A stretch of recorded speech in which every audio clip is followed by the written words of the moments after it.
Dear defenders, this is day 1024 of Russia's desperate invasion of Ukraine. Massive terror Russian missile strike on Ukrainian power grid.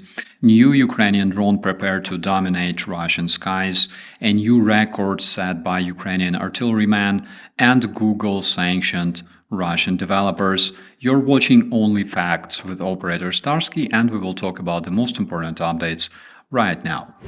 This morning, Ukraine survived some of the most intense terror Russian strikes involving approximately 200 kamikaze drones and 93 cruise and ballistic missiles.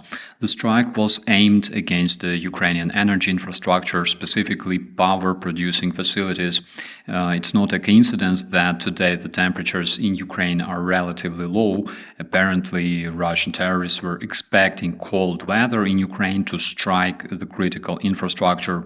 Authorities report that damaged power grid and longer blackouts will be introduced for the population. The air defense intercepted 81 missiles out of 93. 11 of them were shot down using the F-16 jet fighters. Still, Ukraine requires additional air defense systems like Patriots to be able to intercept 100% of the Russian missiles, because there is no way Putin stops striking Ukraine.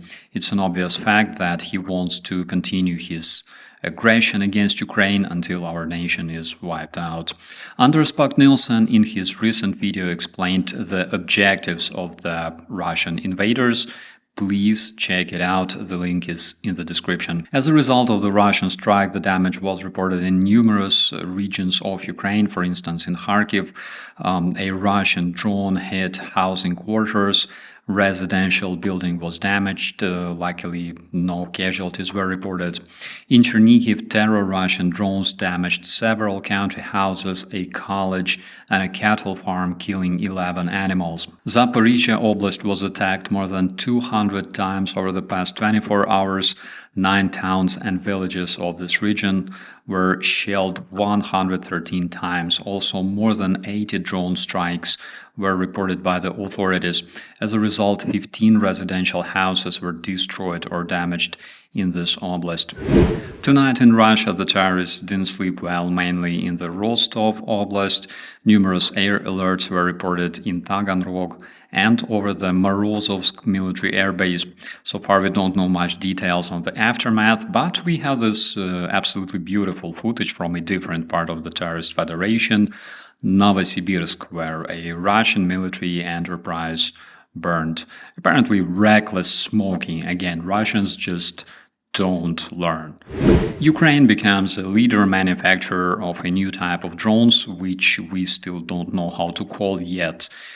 Mini cruise missiles, missile drones, missiles, rockets. Please let me know your own variant in the comments.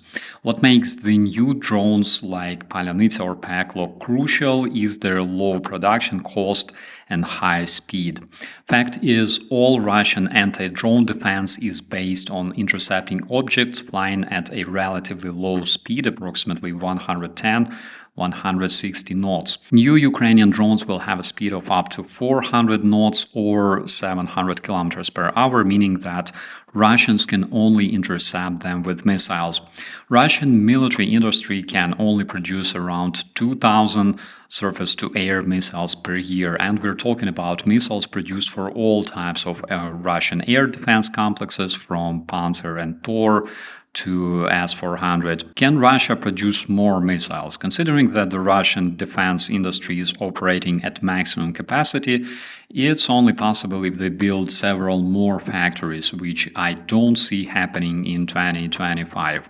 And Russian invaders can, of course, buy missiles from the North Korea, which is something they will most probably do. But again, Russians don't receive their weapons for free, they must pay. And speaking of Russia's ability to pay, please check out another video in the description where Mark Burnett, a monetary Economist explains all sorts of Russia's financial difficulties.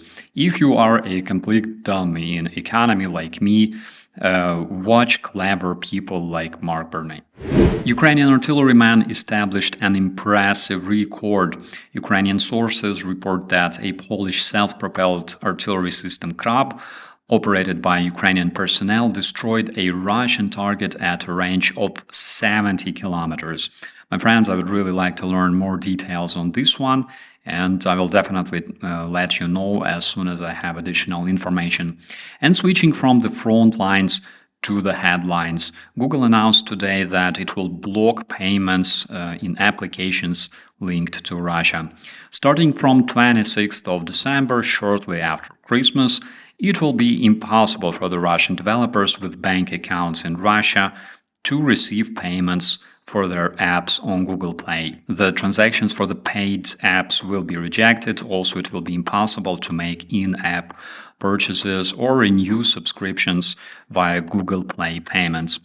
Earlier, Russian court fined Google for more than 2 undecillion rubles, which is a number with 36 zeros. However, considering the collapse of the Russian currency, I think in the observable future, anybody will be able to pay it. With that, my friends, I wish you all a beautiful day. We'll see you in the comments. I'm Operator Starsky, and as always, be safe.